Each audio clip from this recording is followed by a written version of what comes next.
Saudação internauta, esse vídeo aqui vai ser uma espécie de refutação aos pós-tribulacionistas, seguidores do Daniel Wallace. Aqui vai ser mais um bate-papo concernente a isso. E aí a gente vai estar observando algumas questões aqui que precisam ser colocadas aí, como se diz, colocar o pingo nos is.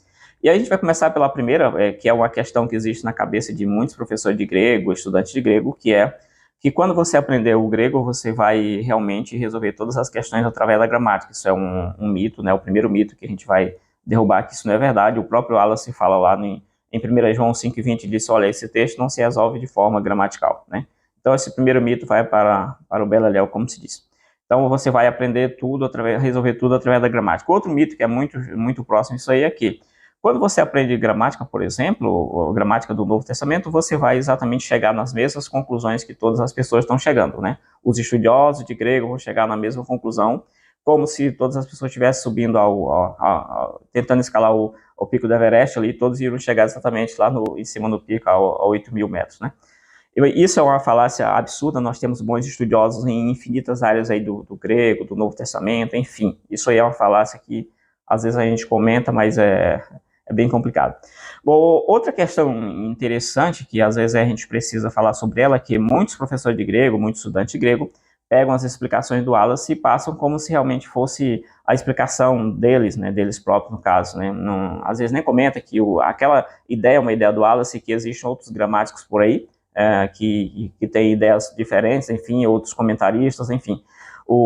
Realmente reconheço que em língua portuguesa você não tem nenhuma gramática mais avançada, melhor assim do que a própria gramática do Daniel Wallace, uma gramática um pouco mais completa do que ela, você não tem ainda em português. Então o que o Wallace fala realmente tem um peso grande aqui no Brasil, principalmente, né, na América do Sul. Então, esses seriam os mitos, e um mito bem fraquinho que a gente vai falar aqui é a ideia de que, sim, em Apocalipse capítulo 3, versículo 10, não tem a palavra arrebatamento, então está muito escancarado que aqui não tem arrebatamento pré-tribulacional. Isso é um argumento, assim, dos mais fracos possíveis, porque exatamente quando as pessoas que defendem essa ideia do arrebatamento pré-tribulacional, ou qualquer outro que seja, eles vão defender, os que defendem conscientemente, sabem que ali no texto não tem a palavra arrebatamento, né? Você não tem essa ideia de arrebatamento. O que você tem são construções em grego que aquela discussão lá, eu vou te guardar em relação a quê? Da hora, na hora, eu vou te guardar de quê? Então é essa discussão em cima desses pontos aí. Então esses argumentos aí são todos falaciosos aí, pelo menos assim, 99% são falácias. Beleza, feitas essas observações que eu acho que são necessárias, nós vamos entrar diretamente no texto que fala, visto que você guardou a minha palavra, a palavra da exortação, a paciência, né, ou a perseverança, eu também te guardarei da hora da provação, que há de vir sobre o mundo, e toda aquela questão toda, né? Então, aqui existe uma equivalência que talvez fosse necessário se fazer no texto grego, por exemplo, quando você tem, às vezes você tem o pronome pessoal de primeira pessoa, também outros pronomes lá no plural, por exemplo. Então você faz uma espécie de comparação, eles são usados ali para dar ênfase ali, e você faz uma espécie de comparação em alguns textos, né? Tem ideia aí. Então você tem o contraste, chamado contraste comparativo, em que as pessoas elas estão fazendo a mesma coisa, né? Então existe até um exemplo, enquanto eu lavo o prato, eu lavei o prato e a pessoa enxugou o prato. Eles estão fazendo relativamente a alguma coisa bem próxima ali, é mais ou menos a mesma atividade. Existe também o contraste, não comparativo, mas o contraste antitético, que é quando você tem uma espécie de comparação, a equivalência ali, mas as pessoas não estão fazendo necessariamente as mesmas coisas, né? Então, enquanto a pessoa estava dormindo, eu estava acordado. É alguma coisa nesse sentido que você faz uma comparação. Nesse texto você tem mais ou menos isso aqui, quando você argumenta que, visto que você guardou, né, iniciando a oração com o hot aqui, ó, hot aqui iniciando, então iniciando aí tem uma questão da oração, a oração adverbial aí. Então o hot está iniciando aí a ideia de porquê, né? Por causa de que você guardou, né? Alguma coisa, porque você guardou, assim também eu guardarei. Então você tem uma equivalência aqui que acho que deve ser considerado nesse texto, que é você guardou e eu também guardarei, te guardarei. Então se a guarda aqui ela não foi completa, essa guarda aqui também ela tem direito de não ser completa. Se essa guarda foi completa, essa guarda aqui de Deus ela tem direito de ser, quase que a obrigação de ser uma guarda completa. Então é baseado nessa parte. E aí, como esse vídeo é uma espécie de realmente a refutação aos estudantes, aos seguidores, discípulos de Wallace, nesse sentido, né, mais pejorativo. Vou estar mostrando aqui esse texto, tem um texto grego também, que não vou falar sobre ele, que já está muito batido. Então, dentro da questão do Wallace, nós temos o Wallace, na sua gramática de 2009, nessas páginas 350 e alguma coisa aí que você está vendo, a gente colocou algumas premissas aqui. A primeira premissa que a gente vai estar falando aqui: as preposições, elas podem ser, por exemplo, transitivas e estáticas, né? Elas podem indicar algum tipo de movimento ou pode indicar estar parada, por exemplo, né? Dá essa noção mais básica possível. Isso é indicado naquele diagrama que você pega uma gramática básica. Aquele diagrama que são vários, eu tenho um vídeo aqui explicando sobre todo, assim, pelo menos uns 8 tipos de diagrama que a gente usa para explicar as preposições, e lá vai ter seta ou não tem seta, né? Quando você indica que a preposição se movimenta, você usa uma seta. Quando ela está parada, ela vai ficar ali, por exemplo, né? Ela está dentro de alguma coisa, tranquilo. É isso. Então, a primeira premissa, as preposições elas podem ser transitivas ou então pode ser estáticas. Estou usando um conceito bem básico aqui. Outra premissa que a gente está observando aqui: os verbos eles podem ser, por exemplo, de estado, ou pode ser um verbo de moção, a mesma noção que falei sobre as preposições. Então, você tem algumas situações, tem várias, mas eu trouxe duas aqui. Preposições estativas, né, ou estativas. A preposição estativa, quando ela se junta com o verbo, né, e aqui é onde aí você vai para aquela gramática básica. Você pega a gramática básica e você observa, então que é para fora, não sei o que, é para dentro, ou vice-versa. Isso aqui é para cima, para baixo, né, catar, essas coisas assim. E aí você vai com aquela noção. Quando você chega num grego mais intermediário avançado, você começa a arrumar problema, porque você bate exatamente em regra, por exemplo, começa do AS, em que você tem a preposição, que é a preposição de movimento, junto com o verbo estático, né, um verbo que está ali tranquilo, tá? Então, a ideia do verbo guardar. E o exemplo que ele dá é exatamente do verbo guardar, o verbo terel, esse verbo aqui, ó, que está no teresso, que é no futuro, tá? Teresso né? Então, nós temos uma preposição que indica aqui, ó, essa preposição, que é da exegese, né? E para fora, né? Para fora. E aí você tem o verbo, que é o verbo guardar. Então, um verbo que não indica assim realmente, é uma ação, ou guardar, levar de um lugar para outro, enfim. Você pode argumentar em cima disso, mas assim de cara não é o que você esperaria aqui. Dentro dessa questão, então o que vai acontecer aqui pela regra do Wallace? Então, nós temos preposição também, outro caso, preposição estativa, mais o verbo estativo, né? Preposição estativa, mais verbo estativo, então preposição estativa, mais verbo de moção, enfim, e vice-versa, né? Mas o certo é que em todos os casos o verbo vai prevalecer. Então, a ideia aqui, a tese do Wallace é que a ideia é que tem um verbo, que tiver o verbo, se o verbo indicar movimento, né, correr, sei lá, alguma coisa assim. Então, a preposição, mesmo indicando algo estático, mas ela vai seguir a ideia do verbo, porque o verbo vai ganhar nessa questão. Talvez eu até tenha trocado aqui a sequência do estativo, mas enfim, na hora da digitação. Mas vamos lá aqui. Bom, então vamos lá. Nós temos, vou fechar aqui. Nós temos aqui, ó. O que o Wallace vai dizer nessas páginas? Temos aqui um princípio geral. Ele vai dizer que não é uma regra, mas é um princípio. Um princípio é aquele que norteia, se for no direito, o princípio vai nortear a aplicação das leis, enfim, do direito. Mas aqui não é algo tão simples, não é uma lei, assim, uma coisa obrigatória, mas é um princípio, aquilo que norteia. Então, temos aqui um princípio geral. Verbos estativos anula a força transitiva das preposições. Isso aí é a regra. Quase sempre, anota essa palavra aí, pensa aí, quase sempre, quando um verbo estativo é usado como preposição transitiva, a força natural da preposição é neutralizada. Tudo se torna ideia estativa. Lembre-se dessa parte aqui, ó, quase sempre, mas não é sempre, tá? Quase sempre, tem que analisar caso a caso aí para saber o que está acontecendo. Aqui eu trouxe o gráfico aqui do uso do terel no Novo Testamento, aqui só mesmo para ter uma noção. Ele aparece aqui no Apocalipse, aqui no finalzinho, né? Finalzinho aqui no Apocalipse, aí na casa de entre 8 a 12 vezes aqui pelo gráfico, né? E aí é onde ele aparece mais, no livro de João. Então, João vai usar bastante aí o terel, aqui, ó. O João vai usar aqui, né? E vai usar também nas suas cartas aqui, ó. Na primeira, na segunda e na terceira não tem, então ele vai usar... Onde que João vai usar esse verbo? No Evangelho de João, na primeira carta de João e também no livro de Apocalipse, né? Para quem quiser analisar isso aí. Beleza, aparece aí no Novo Testamento 75 vezes, um pouquinho mais, um pouquinho menos, em 16 livros da Bíblia, tá?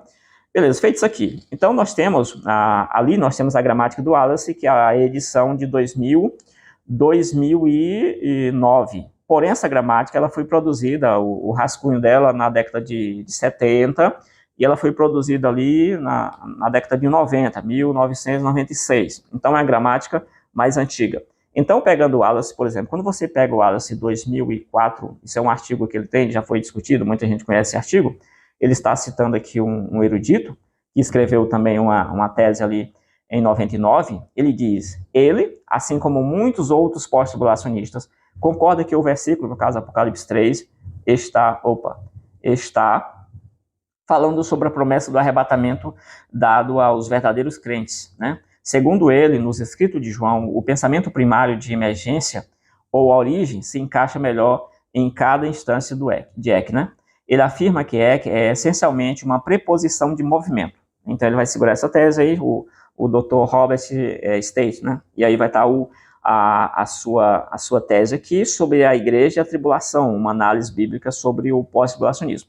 Nesse artigo que eu vou deixar aí para vocês, o Wallace está refutando esse pós-tribulacionista, né? Então ele está refutando esse pós-tribulacionista, ele vai exatamente argumentar em cima dessa questão aí, contra esse pós-tribulacionista. Então, feita essa observação, aqui já cai por terra aquela ideia de aqui ninguém tem ideia de um arrebatamento aqui nessa questão, né? Então, mesmo ali você não tendo a palavra arrebatamento, nós temos até pós-tribulacionista, conforme esse aqui que entende que ali você tem uma ideia de arrebatamento. Agora, não vou dizer que é a mesma ideia pré-tribulacionista, mas isso aqui já cai por terra a ideia de que você não tem ali uma ideia de arrebatamento.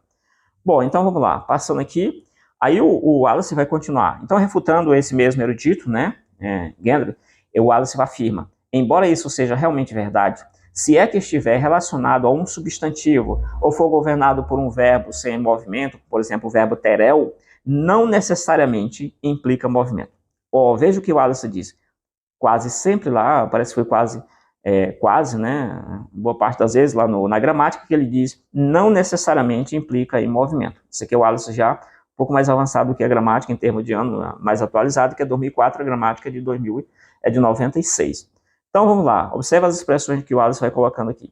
Então, segundo, ele vai citar outro erudito aqui, segundo John Beveridge, né? Ele vai colocar em sua tese ali, sobre as preposições na literatura joanina, ele vai dizer que João usa as preposições ali denotando sete coisas. Por exemplo, lugar, separação, origem, material do qual algo é feito, então ele deriva, causa ou então ocasião ou instrumento. Assim como o partitivo, né? Havia um homem entre os fariseus, né? E também relacionado a tempo. Então ele vai citar esse erudito mostrando o uso da preposição ali, da preposição ek no livro de João, esse erudito aí, 53. A conclusão de Wallace é interessante, e isso vale para uma refutação para os próprios pós-tribulacionistas, que são discípulos do Wallace aí, alguns, né? Nesse sentido do grego. Isso demonstra, portanto, um arrebatamento pré-tribulacional, além de qualquer dúvida? O Wallace pergunta, e ele diz, claro que não. Por outro lado, nós temos o João 17,15, o único paralelo gramatical, lexical, né, preciso ou seja, o único texto que você faria uma análise correspondente a Apocalipse capítulo 3, versículo 10, ele precisa ser combatido, algo que já foi feito na literatura bem suficiente, ou seja, tem muita questão sobre isso. E o fato de não haver outros paralelos exatos no texto no grego bíblico não é um argumento tão sólido. Por outro lado, se a hora da tribulação se refere ao tempo real da tribulação, embora provável, precisa ser estabelecido algo além de qualquer dúvida. Além disso, não abordamos muito textualmente, incluindo, por exemplo, o paralelo com o porquê você guardou a palavra, né? Ele está dizendo que não analisou bem essa questão nesse texto. No entanto, o ponto básico desse breve ensaio é mostrar que a tentativa excessivamente fácil de resolver esse enigma com base na gramática é inadequada. Então já vai um chute aí para os pós-tribulacionistas, que o professor de grego que vai querer resolver tudo isso aqui através da gramática, tá? No mínimo, o argumento gramatical não está do lado do pós-tribulacionismo, apesar da certeza de Gendry, por exemplo, que é o pós-tribulacionista que ele está refutando nesse artigo aqui que ele está comentando. Então ele vai dizer que a estrutura ali, ou a questão do EC, não vai estar de acordo não vai estar dando ponto para o pós-tribulacionismo. Então, o pós-tribulacionismo, que já usa esse texto para refutar o pré, ele deveria deixar de usar esse texto, porque ele está usando o próprio Wallace para refutar o pré-tribulacionismo. Dentro daquela regra do Wallace, você tem um verbo estativo com a preposição de movimento, então o verbo ganha, fica tudo a ideia estativa. Então, a ideia é que ele vai guardar aqui, né? Ele não vai sair, não vai ter arrebatamento, nada disso, ele vai guardar. Então, você deveria também deixar de usar o Wallace, porque o Wallace vai colocar aqui que essa argumentação não favorece também o pós-tribulacionismo aqui, né? Bom, aí nós temos uma nota, ele vai falar aqui que esse autor ele vai cometer um erro também, embora ele vai cometer um erro gramatical, um flagrante, quando diz que a promessa é ser mantido na tentação, não ser isento da tentação. Ele vai colocar que isso aqui é um erro, né, que nessa interpretação desse autor também, e aqui vai mais uma pancada aí nos carinhas aí. Agora tem uma questão interessante, veja essa ilustração do Wallace também. O Wallace diz assim: a título de ilustração, nessa expressão idiomática, por exemplo, manter fora do alcance da criança, tem exatamente a mesma força que o grego tereo ek, né? Tem essa mesma força, ou seja, a ideia de manter fora do alcance da criança é a mesma coisa de eu vou te guardar, é a mesma noção. No entanto, quando tais instruções são impressas em um frasco de remédio, um pai reconhece que ele ou ela não deve deixar o remédio chegar ao alcance das crianças. Ou seja, o pai ou a mãe deve mantê-lo em uma posição que esteja fora do alcance delas. Se o frasco de remédio, por exemplo, tiver dito tire do alcance das crianças, a explicação seria totalmente diferente, ou seja, presumiria que o frasco já estava ao alcance das crianças. O que o Wallace quer dizer, eu vou te guardar, não vou te guardar na tribulação para você passar a tribulação. Então esse texto ele não vai, mesmo que o pós-tribulacionista use esse texto para refutar o pré-tribulacionismo, o próprio Wallace que ele está usando para refutar está refutando o próprio pensamento dele nesse sentido aqui, tá? Então basicamente é isso, era só um vídeo mesmo de, digamos, refutação dos estudantes do Wallace aí, que às vezes estão usando esse argumento, que eu considero um argumento bom, mas estão usando contra o pré, usando a mesma gramática do Wallace, e às vezes você não tem a visão do todo do que o que é dito a respeito desse assunto, tá? Então ficou aí essas alegações que eu coloquei. Eu gostaria muito de fazer esses esclarecimentos aí concernentes a essas falácias que alguns estudantes de grego ou professores de grego têm em relação a isso. Beleza? Então fica isso aí, a ideia básica aqui era exatamente essa, e que deve haver uma consideração daquela questão de eu te guardarei, assim como você guardou, eu também vou te guardar. Então, como que a igreja guardou a palavra ali da paciência, agora Deus vai guardar a palavra vai guardar a igreja, eu vou guardar vocês para vocês não morrer, mas vocês vão sofrer que só. Isso aí não faz sentido, né? Então, tem que caçar outra argumentação concernente isso aí. Beleza? Basicamente isso aí. Se gostou, escreva aí qual a sua visão sobre esse tema, né? Se você é pós-tribulacionista, pré-tribulacionista, também deixa nos comentários aí. Até o próximo vídeo. Valeu, fui!